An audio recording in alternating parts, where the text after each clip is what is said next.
What's up, YouTube? You're watching Rants. Today we're going to be making our prediction video for Night of Champions 2015, and we're going to be talking about two matches. The New Day Rocks. Well, he thinks they suck, but whatever. Versus the Dudley Boyz. It's great to see them back. And we're going to be talking about Ryback versus Kevin Owens for the Intercontinental title. You got it right this time. Yeah. All right. Oh. So let's talk about the tag team title match first. Now, I went from hating the New Day, from they've grown on me a little bit, to they're okay, to hey, I kind of like these guys, to I love these guys. What are your thoughts? I can see the progression there, and I can agree. As wrestling fans, we do appreciate good characters. They started out a little stale, they started a little dull, and kind of just like the same old heel tag teams, and nothing too spectacular. But I think they've really done a good job of elevating this group, making them formidable, and they're all three super talented guys. They're funny. Like, they're the heel funny. So they're the goofy heels. Yeah. So I like them. I've changed my stance on them too. They've grown on me. Obviously, no comparison to the Dudley Boyz. So no. I have a little bit of history with the Dudley Boyz. Yeah, you can't really live up to the Dudley Boyz, but they're not to their level. But Xavier Woods, this guy's hilarious. He keeps his character fresh every week. He plays the trombone. I can't think of any other wrestler to play a random instrument. I mean, I'm sure it's happened before, but I mean, he's just unique. And a few weeks ago in Raw, he played the theme song to Final Fantasy VII. Yeah, seriously, he's a big video game nerd, so that's just awesome. That was sweet. That's just awesome. Got to do that.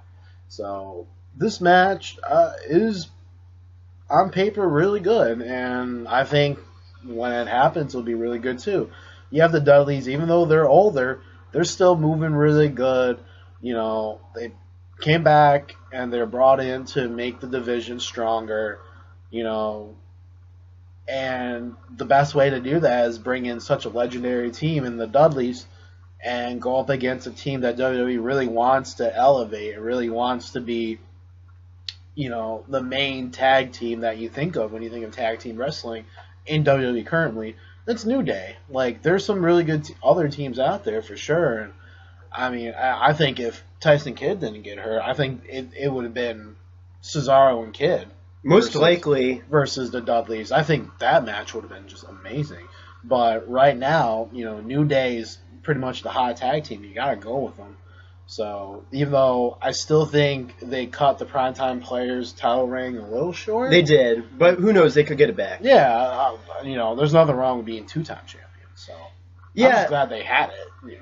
The Dudley Boyz, I mean, they look like they're in great shape for their age. I don't know how old they are. They run a wrestling school in New York City, so they got it. I mean, Bubba has been, been in and out of TNA, so he stays in wrestling shape. And then Devon runs a school down in the city, so, he's still hitting the ropes and he's still training and conditioning and stuff. So cool. I had no doubt that they would, when they come in, they'll be just fine. TNA can't be too happy that they're back in WWE, but that's the nature of the business, I suppose. People jump from company to company all the time. And I don't blame them. Yeah, I don't blame anyone from leaving TNA at this point in time.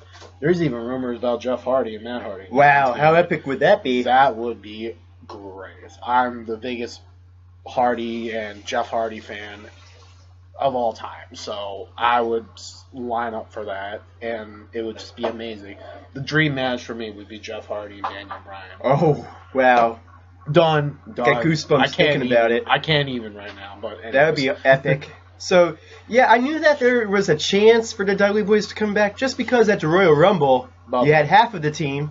Yeah. So that was more to, like, they always like to play to the local crowd, and if there's a local wrestler that was pretty big, obviously I see. Philadelphia with the ECW and the Dudley Boyz, that's legendary right yeah. there. So, but there was also talk about Bubba jumping to WWE, but then he shows up in TNA for a little bit, and then I guess nothing ever came materialized. Yeah, so but I'm happy the Dudley Boyz are back. They're not too old where they're making the matches look terrible, and they've certainly made the matches that they've been in so far fun. and eventually they'll be used to, put over younger teams and stuff. So. And I've definitely missed watching the crowd me singing along, "Get the table!" Oh yeah, no, the showmanship between those two was just phenomenal. So. Yeah. Okay. So to the match itself, I think it's going to be a good match, and hey, I like them both. So I'd be happy with whoever wins. If the Dudleys win, that's cool. The only thing is that I hope they don't have the titles for a long time, just because they've had them in the past, and I just want to see other teams, younger teams, elevated. I mean, it's not that they're extremely old, but they're older. I'd like to see the younger teams elevated and have the Dudleys put them over. Now, if they have the titles and they go in a short run, that's fine. But if they go in a long run, I hope that doesn't happen.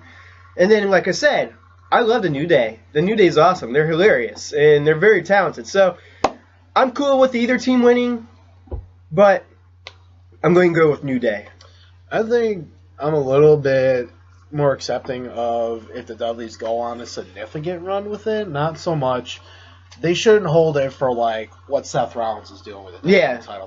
They wouldn't. I don't think they would. I mean, you never know what WWE. Yeah, that's true. I mean, I never would have. No one would have ever thought that Rollins would get this kind of run. But good point. I think they can win the titles. I think it would do a little disservice to New Day, but you also want to make the Dudleys look good after coming back. So when the day comes, a tag team that they want really to elevate faces the Dudleys, and they beat the Dudleys for their tag team titles, that team looks even better. It's one thing for one of these teams to beat New Day. Like, everyone's on the level playing field. New Day and PTP, or New Day and Lucha Dragons, or New Day and fill-in X, tag team here. But Dudleys are up here. If you're one of the teams here and you beat the Dudleys, you're way up here. So, at least in the eyes of the fans. That's a pretty good graphic, by the way. I do like it. But, it's one of those things where it's like, your heart says one thing, but your head says something else, and what do you listen to? My heart's saying Dudleys because maybe I have a little bit of a bias, being a huge ECW fan and growing up watching them. Like, if you didn't watch tag team wrestling in the early 2000s, you missed out. Between Edge and Christian, Hardys, and Dudleys, some of the best matches you'll ever see in your lifetime. So there's a little bit, I'm a little biased, but I can recognize when you need to not think of the past and then look at what the product is now. So I'd be comfortable with the Dudleys winning, and I'd be comfortable with them holding the belts for, I'd give them 3 or 4 months. Nothing longer. But as far as this match, it'll probably be New Day. Because the back and forth is good. Dudleys are this, type of character. New Day or this type. They clash. You can set up another match. If New Day wins, you set up another match. I was just going to say that. Do you think they would have a rematch at Hell in a Cell? Yeah. Oh, I'm sure. But I would not be surprised. Okay, so we're both going New Day. All right. Okay, the other match, Ryback versus Kevin Owens. There you go. Second time. Okay, so here's the thing. Do you think that the Intercontinental title picture has suffered because Ryback has it? I think I kind of know your answer, but I don't think so, because he's at least defended it, and what I blame the lack of, usage of the Intercontinental title on TV and how it's defended and whatnot, I blame that on WWE, because they don't push these secondary titles the way they used to. Because I remember a day when holding like the Intercontinental title meant something. It's not that it doesn't mean anything now, but I think it means less, because before it would basically say, this is the next guy that's going to win the WWE title. Like, for example, some past Intercontinental champions that either years later or maybe a year and a half later that went on to be a WWE champion, The Rock, Triple H. It took Stone Cold maybe a year or two, but he became champion after being Intercontinental Champion, and then Chris Jericho being one of the most famous one because he's held it so many times. Yeah. And it was only maybe, well, I think his first run as Intercontinental Champion was like in the 2000s, and then 2001, 2002, he gets the Undisputed World Heavyweight Championship. So it's a good stepping stone for a younger talent to get their time in the spotlight, and then finally, maybe a year or so down the line, they receive the major title. You know, that's what an Intercontinental and the U.S. title can be. Problem is, they're not treating it like that. I think we haven't seen it being treated that way in a while. So it kind of loses its, yes, there's prestige and history to it, but the prestige and history to that lent itself very well because the people that were former Intercontinental champions became the main champions, you know, with the exception of a few. But that stepping stone of, you know, someone's Intercontinental champion then becomes WWE champion, like that's gone, it feels like, and it just makes the Intercontinental title and any secondary title look kind of less, to be honest with you. I agree with you overall. I will say that I thought the Intercontinental title picture was more exciting during WrestleMania when they had, like, 6 guys vying for it? Oh, yeah. That was exciting. Now, I'm not saying it's not exciting at all, but you're right. I mean, yeah, that's why it's a secondary title. It means less. But, like you said, it's supposed to be a stepping stone towards the heavyweight title, towards the championship title. But I will say this. Everyone knows that I'm not a big John Cena fan. I know. You're shocked, right? But I will say this. John Cena brought a lot of prestige to the U.S. title. John Cena made the U.S. title a lot more interesting, the picture a lot more interesting than it was in the past. So I do give him credit for that. See, I'm saying something positive about him. Oh my God. But as far as the Intercontinental title goes, no disrespect to Ryback because I like him, but I don't know. I mean, I'm starting to find his character a little boring. It's not that I hate the guy, but he's kind of bland. He's certainly not meant for the adult crowd to really get behind. He's basically, think of mini Cena. Like, Cena appeals to a younger demographic. Ryback's the same thing.